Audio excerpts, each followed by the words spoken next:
الذين آمنوا وهاجروا وجاهدوا في سبيل الله بأموالهم وأنفسهم. Ecdadımız evimiz ahşaptan, kerpiçten, camimiz altından, mermerden diyor. 1000 yıllık ev yok ama camilerimiz ayakta. Bu camilerimizin ayrıca vakfını kurmuşlar. Vakıfla ilgili Hazreti İbrahim örnektir. Peygamber Efendimiz sallallahu aleyhi ve sellem örnektir. Yaklaşık 1000 yıllık bir cami, nice salih insanlar namaz kıldı, nice kabul olunmuş ibadetler, dualar, nice bu alimler yatağı, müderrisler, meşayihler yatağı, devlet adamlarının yetiştiği, Bediüzzaman'ın yetiştiği, İdris-i Bitlisi'nin, Şems-i Bitlisi'nin yetiştiği bu mübarek topraklarda o insanların nesilleri olan bizlere ne mutlu ki tarihi camilerimiz var. İlahi ya Rabbi bizler rızana nail eyle.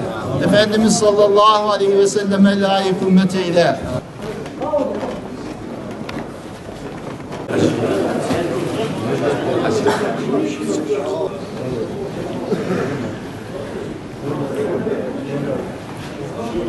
Bu noktada Vakıflar Genel Müdürlüğümüzün sadece istediği Türkiye'nin bütün illerinde, bütün ilçelerinde, bütün beldelerinde, köylerinde, mezarlarında inanın bu çalışmalar var.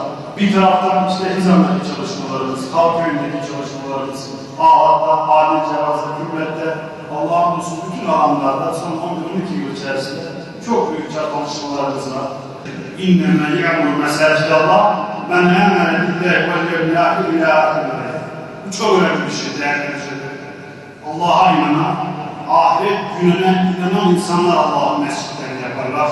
Bugün Filistin'de, Gazze'de Allah'ın mescitlerini yıkanlar, onları doz ederler, yerlere etmeye çalışanlar da Allah'a, ahirete, kitaba inanmayan insanlar.